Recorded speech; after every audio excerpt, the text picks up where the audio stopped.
जय जोहार। आज हम एक बार फिर से केचुआ खाद यानी वर्मी कंपोस्ट खाद के बारे में चर्चा करे खातिर इकट्ठा हुई हैं।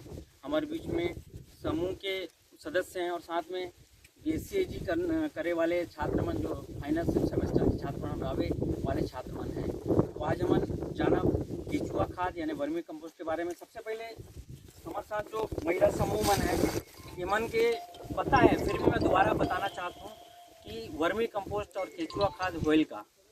तो सबसे पहले केचुआ खाद, केचुआ के द्वारा गोबर या पेड़ पौधों के जो अवशेष होते हैं, फसल अवशेष मन होइल, वो मन के खा के सड़ा के जो पदार्थ निकले मल द्वारा, वो खाद के हम केचुआ खाद कहती है। एक जैविक खाद है और केचुआ खाद के सबसे बड़ा फायदा ये है कि ये दुनिया के सबसे अच्छा जैविक खाद है। आज हमारे छत्तीसगढ़ सरकार भी पूरा छत्तीसगढ़ में केचुआ खाद के बढ़ावा देते। एक कारण भी यही है कि जैविक खाद में केचुआ खाद सबसे अच्छा खाद है।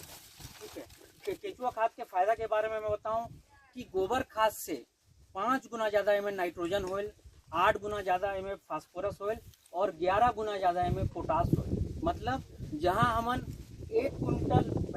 5 कुंटल गोबर खाद डालत थी, वहाँ 1 कुंटल अगर केचुआ खाद डालती तो बराबर है। ठीक है। तो एक फायदा ये भी है कि ये खाद के हमन उपयोग करत थी तो फायदा, सबसे ज़्यादा फायदा मैं बताता हूँ किसान भाई मन कि गोबर खाद की तुलना में केचुआ खाद अगर आप डालब तो आपके ज़मीन में दीमक नहीं आई। तो दीमक आज बढ़त है, उसका बहुत बड़ा रोल है कि जो हमन गोबर खाद डाल देती जो अच्छे से पका नहीं रहल, उसका कारण केचुआ उसका कारण जमीन में दीमक आयल। केचुआ खाद के डाले से ये समस्या नहीं होल। दूसरा, केचुआ खाद के जो परत होल उनमें एक प्रकार की झिल्ली होल, जेकर से क्या है वाष्पीकरण कम होल। मतलब अगर हमन केचुआ खाद जमीन में डालब, अपन मिट्टी में डालब तो वाष्पीकरण कम होल। एक मतलब कि अगर कोई फसल है हमार, सुनो था ना, कोई फसल है हमार, ओके अगर 5 पानी चाहिए, अगर आप मन केचुआ खाद डलिया तो 3 पानी में ये फसल तैयार हो जाएगी। तो साफ साफ हमन के पानी के बचत होते। ठीक है। दूसरा, दीमक के बारे में मैं बताया, दीमक इनमें नहीं लगे ये खाद में। और तीसरा, गोबर खाद में हम देखते कि खरपतवार के बीज भी आ जाए, पर केचुआ खाद में खरपतवार के बीज नहीं आए। ये सबसे बड़ा कारण है। और नाइट्रोजन, फास्फोरस, पोटास की मात्रा तो हमें अधिक होए ही, तो मुझे पता है। तो आज हमन यहाँ पे केचुआ खाद कैसे बनाए जल एक बारे में भी जाना, पूरा देखा कैसे बनेल। और छत्तीसगढ़ के हर गोठान में जहाँ केचुआ बनते, मैं वहाँ के अधिकारी मन ला, यहाँ हमारे बीच में कृषि विज्ञान केंद्र के भी हैं डॉक्टर वर्मा सर हैं, इनके द्वारा भी, सभी लोगों के द्वारा बीच बीच में बताया जा रहा है केचुआ खाद कैसे बनता है। आज उसका स्टेप बाय स्टेप हम लोग यहाँ पे देखेंगे। उससे पहले मैं आपको बता दूँ, तो आप मन ला बता दूँ कि हमन यहाँ पे 2 वैरायटी केचुआ के प्रयोग करत थी।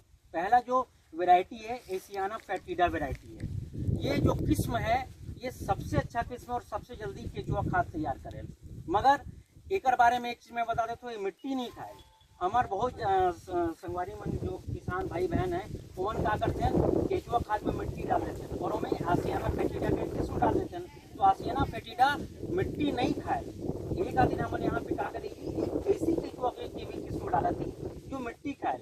आसियाना फेटिडा गोबर खाए, कचरा खाए, तो मिट्टी नहीं खाए। मगर जो हमारे देसी केचुआ है जय गोपाल वो मिट्टी भी खाए। तो दोनों केचुआ के मिक्स करके आम गांव गोठान में खाद बनाते। ये छत्तीसगढ़ के एक कह सकते सबसे अच्छा खाद आम गांव गोठान में बनाते ही कह सकते।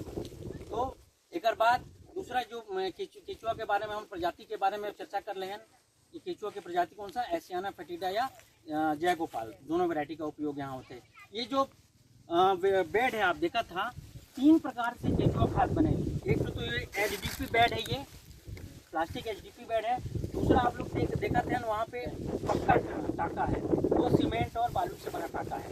तीसरा हम जमीन में बनाते हैं, हमें सबसे कम खर्चा लगे, उसे बोलते हैं साधारण बेड। एक प्लास्टिक बिछा के प्लास्टिक के ऊपर बेड, जो विधि से इसमें करते हैं वही विधि से में करते हैं।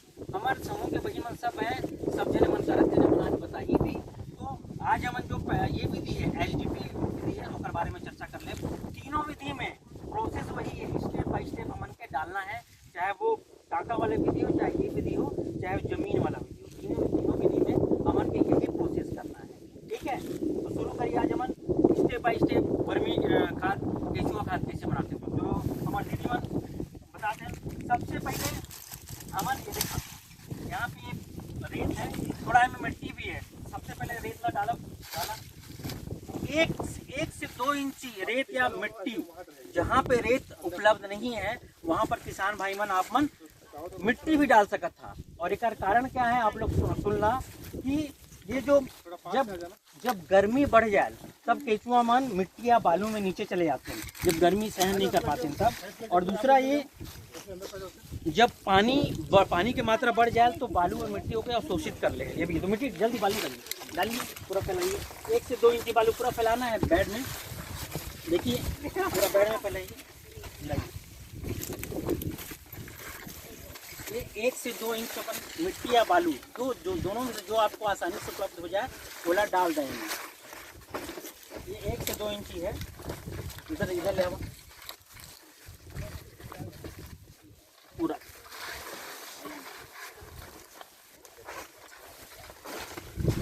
रेत या मिट्टी दोनों, कारण जब गर्मी तापमान बढ़े तो केचुआ मन कर अंदरे चले जाते हैं और अपन आपके अच्छा महसूस करते हैं, ठंडक महसूस करते हैं। तो एक लेयर हमन ये बालू के बिछाते हैं, लगभग 1 से 2 इंच लेयर बालू के है या फिर मिट्टी के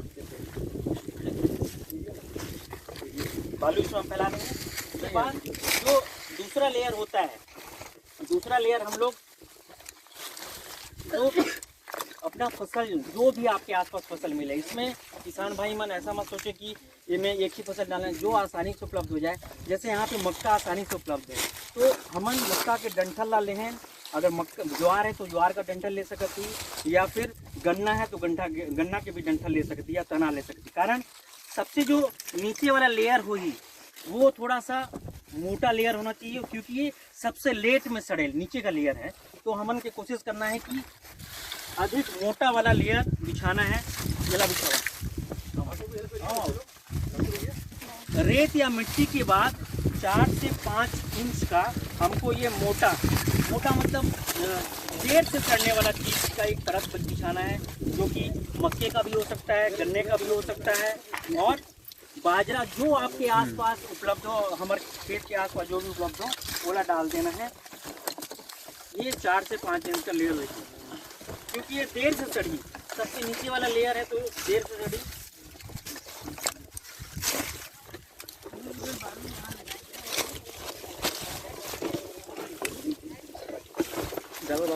नीचे डालना है बालू के बाद, हाँ वहाँ बालू डाल दो, नहीं हटा के तो डालना, उसको हटा के डालेंगे।